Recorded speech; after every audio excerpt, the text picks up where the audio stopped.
The lights blazed harsh against polished floors, casting long shadows across the debate stage. Cameras zoomed in tight, catching every twitch of a jaw, every bead of sweat. It was supposed to be another routine exchange, sharp words, a few applause. Lines, nothing more. Then Caroline Leavitt leaned forward, voice slicing through the sterile air like broken glass. Maybe if you hate this country so much, Cash, you should just go back to India. The room froze. A hush swept the audience so complete it swallowed the hum of cameras and the nervous coughs of moderators. For a heartbeat, it felt like the oxygen had been sucked out of the hall. Eyes darted from Caroline's tight, unyielding glare to Kash Patel's calm, unreadable expression. Social media was already on fire before Kash even opened his mouth. Phones tilted upward, thumbs shaking as they hit record. Across the nation, living rooms erupted with gasps, mothers pausing mid-dinner, teenagers yelling "no way" at screens. In an era where words ignite wars online, this one struck like a lightning bolt. Caroline didn't flinch. Her smile was brittle, triumphant, the kind that says, "I've landed the blow, they'll remember." Her supporters clapped nervously, unsure if they should cheer or brace for impact. The moderators shifted. In their seats, faces pale, praying for a pivot. But there was no pivot now. This wasn't politics anymore. It was personal, raw, and live on every screen in America. And Kash? He didn't blink. He didn't flinch. Simply let the silence stretch until it became unbearable. Until the weight of her words curled back toward her like a boomerang. His hands rested lightly on the podium, his eyes steady, his breathing slow as if he had been waiting for this moment his entire life. The cameras drank in the contrast. Her jaw tight with arrogance, his posture radiating unshakable calm. The air quivered with tension, thick with the unspoken question on millions of minds. What is he going to say? What Kash delivered next wasn't just a response.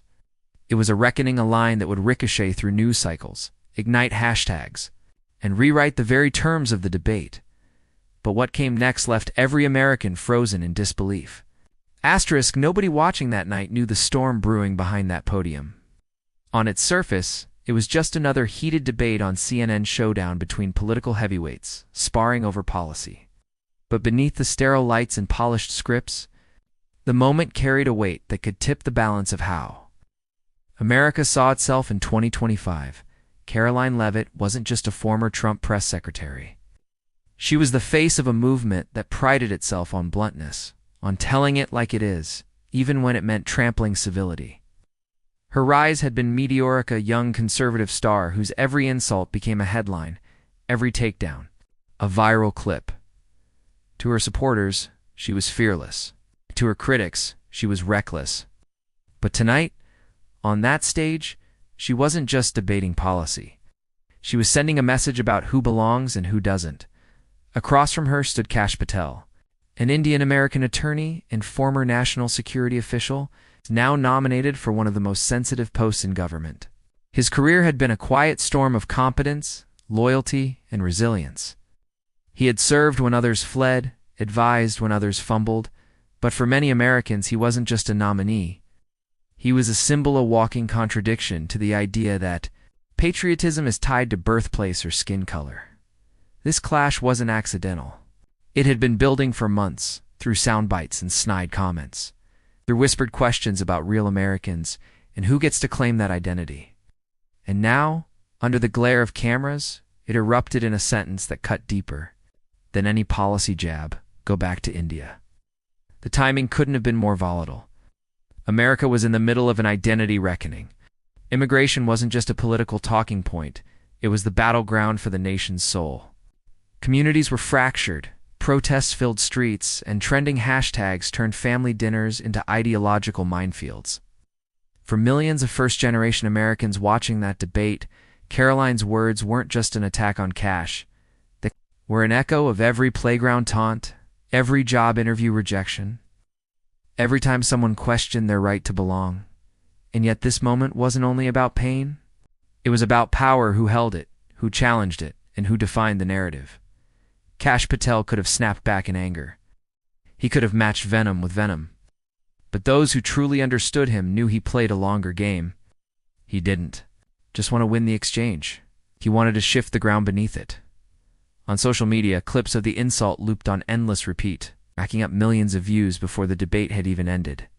Tweets screamed in all caps, Instagram stories blazed with fire emojis, and TikTok teens stitched Caroline's line with captions like, "Did she really just say that on live TV?"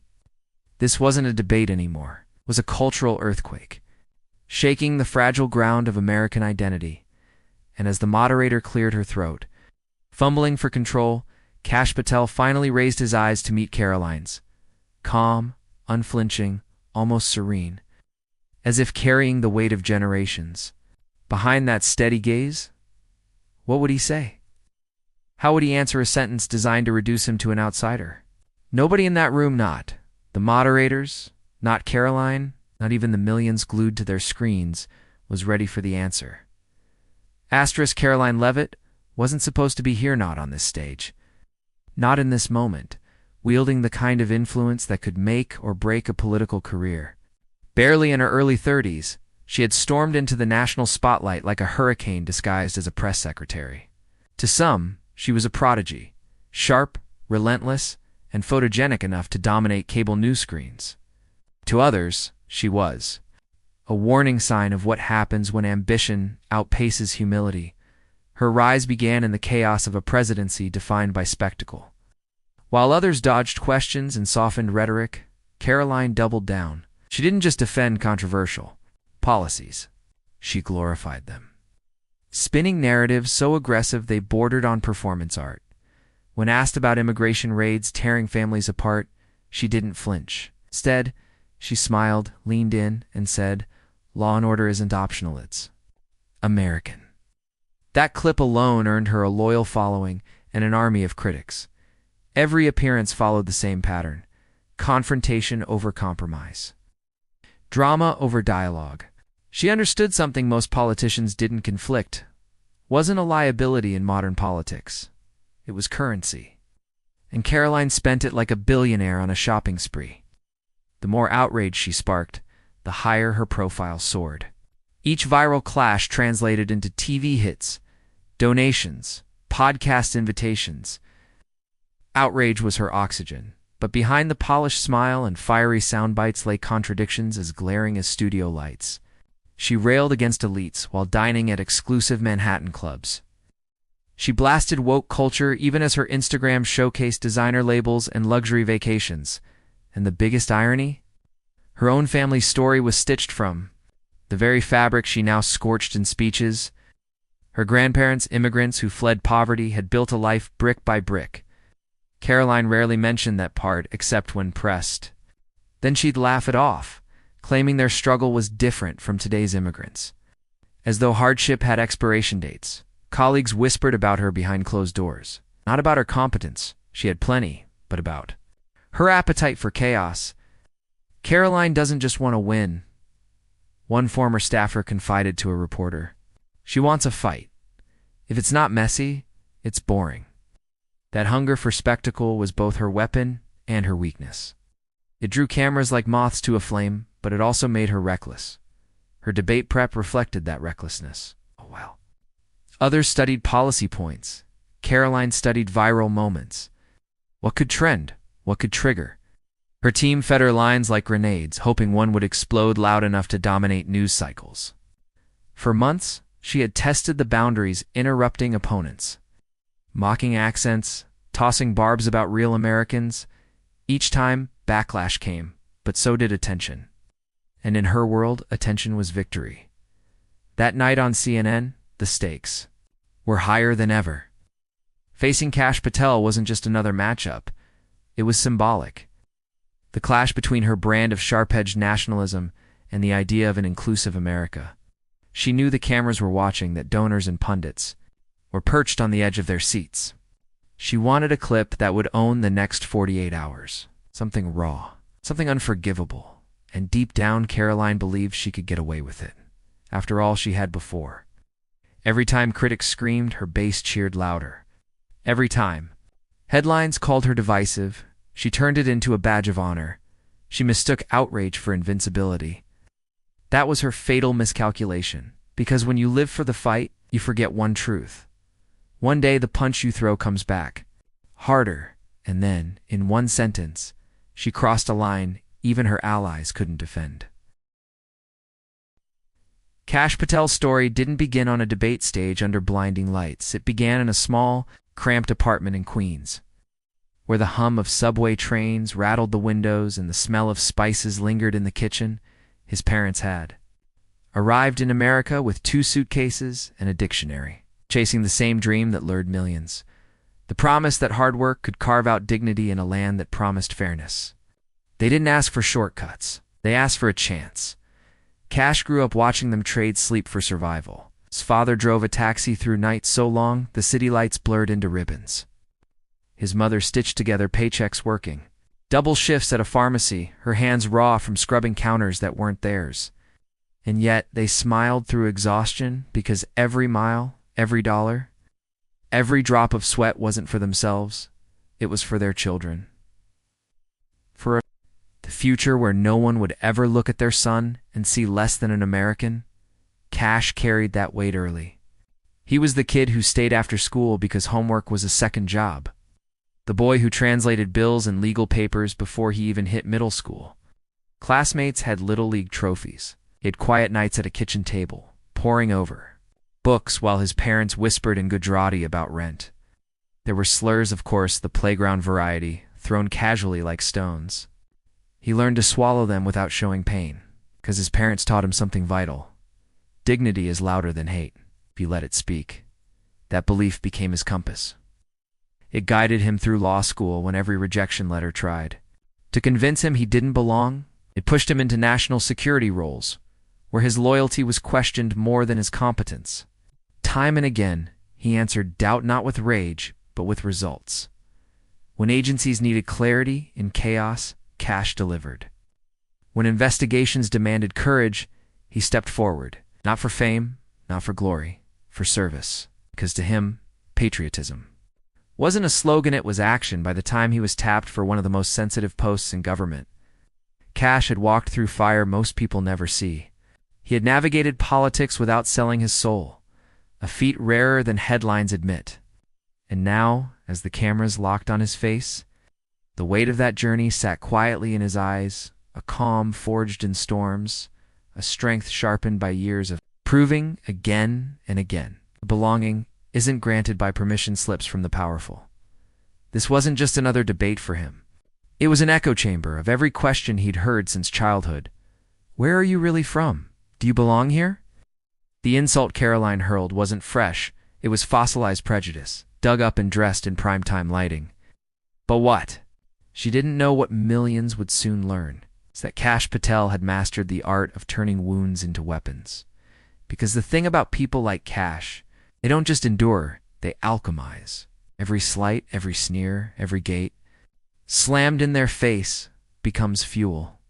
And while Caroline played to the cameras, hoping for a viral soundbite, Kash was about to deliver something far rarer, a response that wouldn't just trend, it would transcend.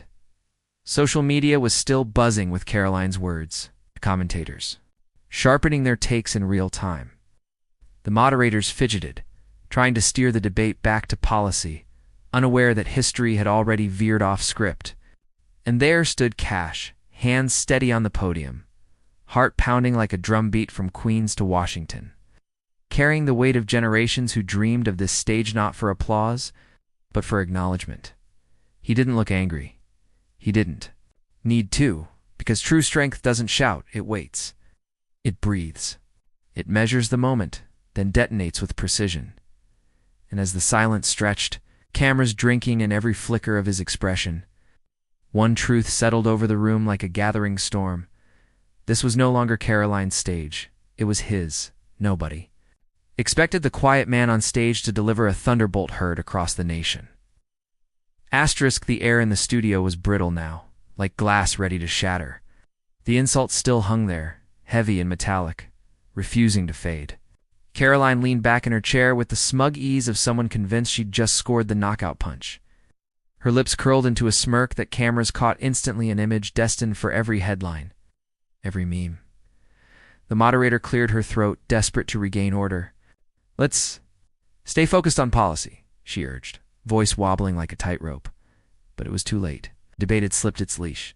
Cash didn't answer immediately. He let silence bloom, let it spread across the room like ink in water. That silence was a weapon, and it unnerved her. Caroline shifted, tapping her pen against the podium, the smirk faltering for a blink before snapping back. "Look," she said finally, slicing into the quiet. "This is about loyalty. About whether someone who criticizes America should be running federal agencies. If that makes people uncomfortable, maybe they need to ask themselves why." Gasps rippled through the audience like a slow-motion wave. Someone in the back muttered, "Wow." Phones tilted upward again, screens glowing, capturing every second of the unraveling. On Twitter, hashtags multiplied like sparks in dry grass. Hashtag go back to India. Hashtag Caroline crosses. The line cross. The line Cash lifted his eyes at last, calm as a still lake. "Criticizing government isn't disloyalty," he said, voice measured, almost soft, but it cut sharper than steel. "It's the most American thing you can do." Applause broke from one corner of the room, tentative at first, then swelling until producers hissed into headsets, pleading for quiet. Caroline's smile tightened. She lunged again. "Oh, so now you're the patriot. After all those comments trashing the administration you worked for?" After cozying up to Caroline, Cash interjected, still level, still unshaken. "Is this really about my recorder, about my name?" That line detonated. Murmurs erupted like popcorn in a kettle, the audience electrified. Caroline Blinked fast, thrown for half a heartbeat before recovering with a laugh. High and brittle. "Don't play the victim, Cash," she sneered. "Americans are tired of identity politics." Okay, and there it was, the pivot she thought would save her. But the irony was a thundercloud overhead, a woman who weaponized identity now mocking its defense. The moderator tried again, voice sharp. "We need to move on." "We're not moving on," Caroline snapped, eyes blazing. "Because this matters. People at home need to know who you really are." The tension snapped taut, vibrating like a live wire. The audience leaned forward, bodies tilted as if pulled by gravity toward the collision. One wrong word could torch a career. One right word could etch itself into history. Cash didn't raise his voice. He didn't trade barbs. He simply looked at her, look through her, with the steady, unflinching calm of a man who's fought bigger battles than this. And in that calm was something chilling for Caroline. Certainty. It felt like the room was about to explode, and what Cash delivered next would do more than silence the stage, would shake a nation to its core. Cash inhaled slowly, letting the air fill his lungs like a man steadying for a dive into black water. He didn't rush, not yet. Silence was his ally, and in that silence the room's energy bent toward him like iron filings to a magnet. Camera lens tightened on his face, anticipating movement, a flicker, a crack. There was none. Caroline tilted her chin, forcing another smirk. But her fingers betrayed her, clutching the edge of the podium just a little too hard when Cash spoke. His voice was low, calm, dangerous. "You want America to know who I really am?" He paused, eyes locked on hers. "Let's tell them." The words fell like stones in still water, sending ripples across the studio. "First," he said, his tone sharpening, "I'm the son of immigrants who believed so deeply in this country that they left everything behind, everything to give. Their children the promise of freedom." The audience shifted, leaning in. Caroline rolled her eyes, but her laugh didn't come this time. And second, Cash continued, "I've worn the uniform. I've served in the Justice Department. I've defended the very laws that let you stand here tonight and insult people like me." Gasps. Not loud but sharp. Audible. The moderator's brows lifted ever so slightly.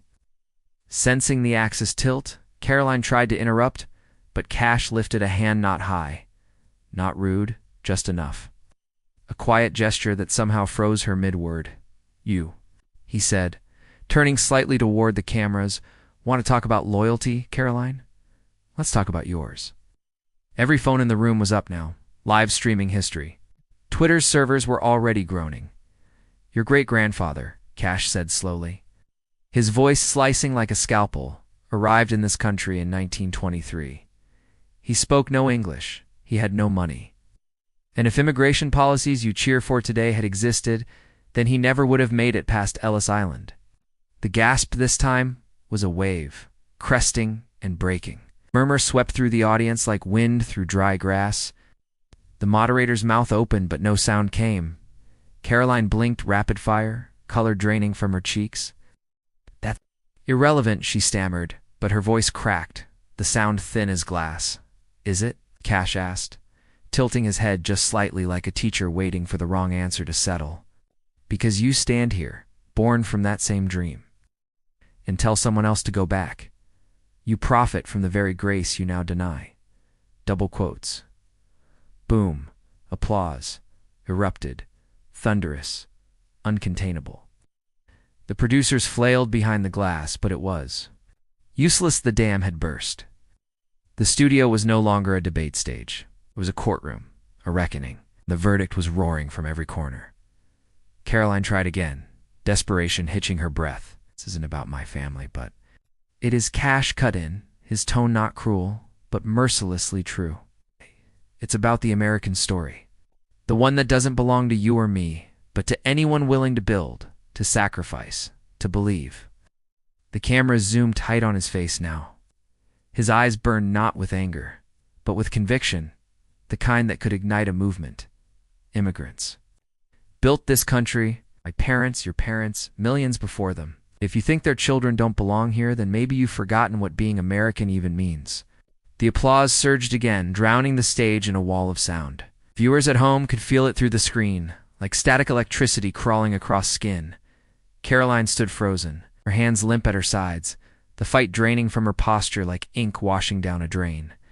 For the first time that night, she looked small. Cash leaned in, not aggressively, not gloating, just close enough for the cameras to catch the steel in his voice. "So, Caroline," he said softly, "you tell me, where should your family have gone back to?" That line didn't just land, detonated. The audience exploded, cheers, whistles, standing ovations, cascading like a storm breaking loose. People were on their feet, clapping until their palms burned. The moderator's pleas for order were swallowed whole by the roar. On social media, the clip rocketed across timelines like a comet. Hashtags erupting in real time. Hashtag mic drop of the decade. Hashtag Patel shuts it down. Hashtag American Dream clap back. And yet in the center of that chaos, Cash stood still, unshaken. No smile, no victory. Dance. Just a man who had said what needed to be said and nothing more. The cameras captured it all. Caroline's hollow stare. Cash's calm resolve. The audience's uncontainable electricity. It was theater, yes, but it was also truth laid bare. And America was watching with bated breath.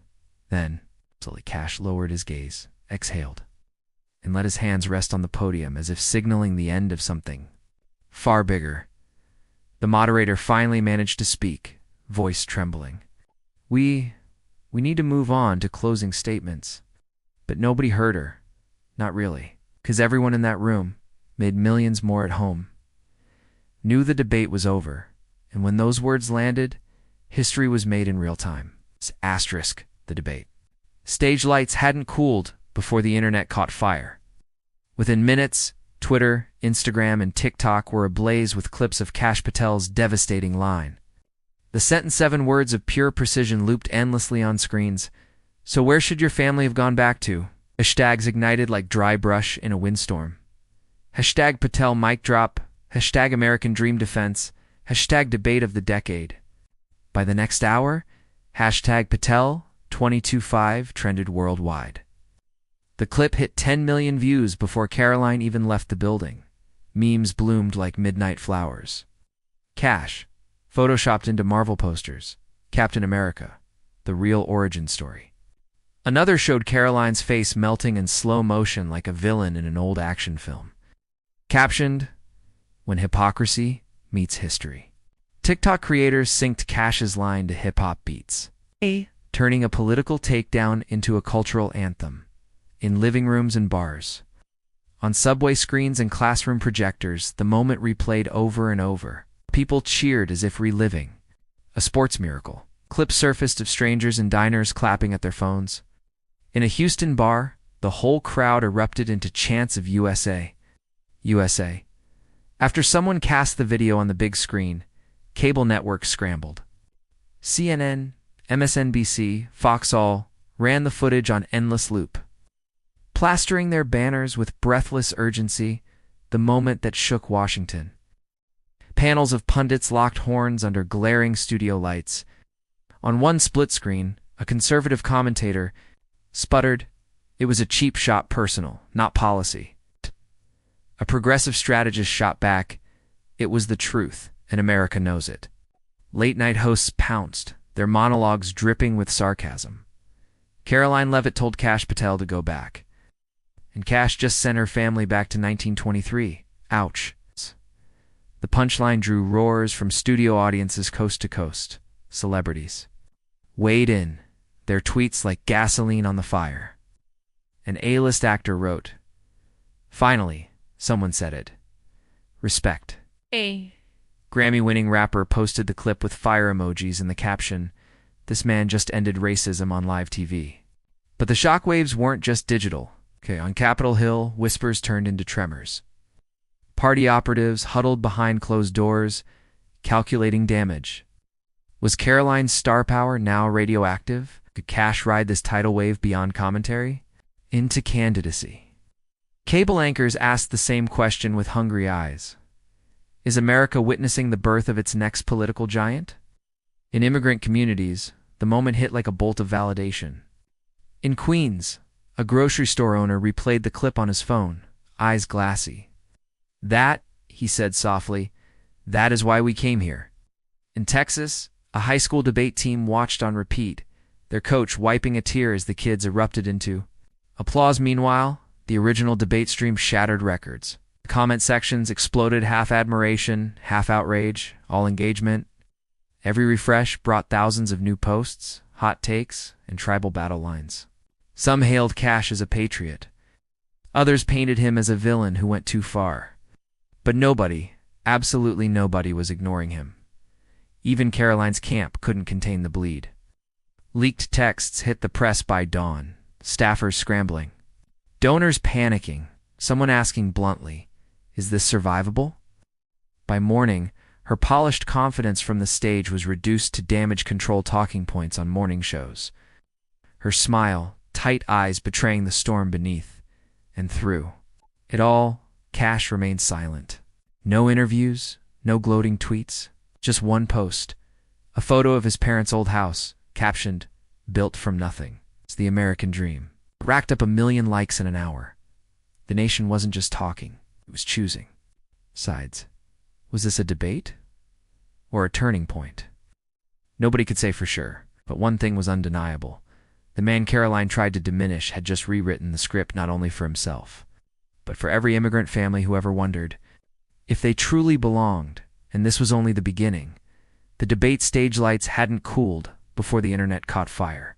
Within minutes, Twitter, Instagram, and TikTok were ablaze with clips of Kash Patel's devastating line.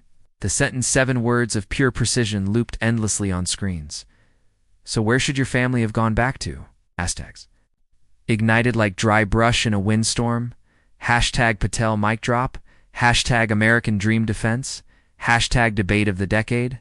The next hour, hashtag Patel 22.5 trended worldwide. The clip hit 10 million views before Caroline even left the building. Memes bloomed like midnight. Flowers. Kash photoshopped into Marvel posters, Captain America. The real origin story. Another showed Caroline's face melting in slow motion like a villain in an old action film. Captioned, "When hypocrisy meets history." TikTok creators synced Kash's line to hip-hop beats, turning a political takedown into a cultural anthem. In living rooms and bars, on subway screens and classroom projectors, the moment replayed over and over. People cheered as if reliving a sports miracle. Clips surfaced of strangers in diners clapping at their phones. In a Houston bar, the whole Crowd erupted into chants of USA, USA. After someone cast the video on the big screen, cable networks scrambled. CNN, MSNBC, Fox All ran the footage on endless loop, plastering their banners with breathless urgency. The moment that shook Washington. Panels of pundits locked horns under glaring studio lights. On one split screen, a conservative commentator sputtered, "It was a cheap shot, personal, not policy." A progressive strategist shot back, "It was the truth, and America knows." Late-night hosts pounced, their monologues dripping with sarcasm. Caroline Leavitt told Kash Patel to go back. Kash just sent her family back to 1923. Ouch. The punchline drew roars from studio audiences coast to coast. Celebrities weighed in their tweets like gasoline on the fire. An A-list actor wrote, "Finally, someone said it. Respect." A Grammy-winning rapper posted the clip with fire emojis and the caption, "This man just ended racism on live TV." But the shockwaves weren't just digital. On Capitol Hill, whispers turned into tremors. Party operatives huddled behind closed doors, calculating damage. Was Caroline's star power now radioactive? Could Kash ride this tidal wave beyond commentary? Into candidacy? Cable anchors asked the same question with hungry eyes. Is America witnessing the birth of its next political giant? In immigrant communities, the moment hit like a bolt of validation. In Queens, a grocery store owner replayed the clip on his phone, eyes glassy. That he said softly, "That is why we came here." In Texas, a high school debate team watched on repeat, their coach wiping a tear as the kids erupted into applause. Meanwhile, the original debate stream shattered records. Comment sections exploded, half admiration, half outrage, all engagement. Every refresh brought thousands of new posts, hot takes, and tribal battle lines. Some hailed Kash as a patriot. Others painted him as a villain who went too far. But nobody, absolutely nobody, was ignoring him. Even Caroline's camp couldn't contain the bleed. Leaked texts hit the press by dawn, staffers scrambling, donors panicking, someone asking bluntly, "Is this survivable?" By morning, her polished confidence from the stage was reduced to damage control talking points on morning shows. Her smile tight, eyes betraying the storm beneath and through. All Kash remained silent. No interviews, no gloating tweets, just one post. A photo of his parents' old house captioned, "Built from nothing. It's the American dream." It racked up 1 million likes in an hour. The nation wasn't just talking, it was choosing sides. Was this a debate or a turning point? Nobody could say for sure. But one thing was undeniable. The man Caroline tried to diminish had just rewritten the script not only for himself, but for every immigrant family who ever wondered if they truly belonged. And this was only the beginning. Asterisk by sunrise. Had become more than a viral moment, it was a mirror held up to America. Talk shows, podcasts, kitchen table conversations all circled back to the same question: what does it mean to belong? For Kash Patel, the answer wasn't just personal, it was generational. When he finally broke his silence, it wasn't with anger or triumph, but with clarity that cut deeper than any insult ever could. Standing at a podium in a modest community hall, not a glossy news studio, he spoke softly, yet every word felt like a bell tolling in the national conscience. "I've been told to go back before," he began, eyes sweeping the room. "And every time I think of my parents. They came here with nothing but faith and a dream. They worked jobs nobody else wanted. They believed America wasn't about where you start, it's about where you're willing to go and who you help." Along the way, the audience leaned in, hushed, sensing history in real time. Cameras captured faces shimmering with pride, immigrants clutching their children close, veterans nodding with solemn respect. Kash didn't speak in headlines or hashtags, spoke in the language of values, the thread that stitches this sprawling, chaotic experiment called America together. Being American isn't about your bloodline, he said. It's about your backbone. It's about what you give, not what you take. And it's about standing tall when hate tries to make you small. The words didn't roar, they resonated. Each sentence was a steady hand on the nation's shoulder, reminding it of something too often forgotten. Identity is not a weapon, it's a bridge. and dignity is not negotiable. Clips of the speech went viral within hours, doubling the reach of the original debate moment. This time, the tone was different. Less rage, more reverence. Hashtags shifted from fury to hope. Hashtag character over color. Hashtag this is America. Hashtag Patel Principle. Up-eds flooded major newspapers. Patel redefines patriotism. Read one headline. Another declared a new chapter in American identity. On talk radio, callers from small towns and big cities alike repeated the line that had crystallized the moment. Being American isn't about your bloodline, it's about your backbone. Even critics had to concede something powerful had landed. It wasn't just a comeback. It was a reset button on the conversation about who belongs here and why. And perhaps the most remarkable part. Cash never once mentioned Caroline by name. No gloating, no victory lapped. Just a man using a wound as a window to something bigger than himself. That's why. When the dust settled, the question lingering in every newsroom, every living room, wasn't did he win the debate? It was this. Did we just witness the birth of a leader who reminded America of its soul? Because sometimes the loudest answer to hate isn't a shout, it's a story. It's one that says, we're all part of this and we're stronger together. And that truth, it's bigger than any debate stage. Asterisk, and there it is, the moment that started. As a debate and ended as a declaration, single exchange that exposed prejudice, elevated character, and reminded millions what true American values look like. You felt it.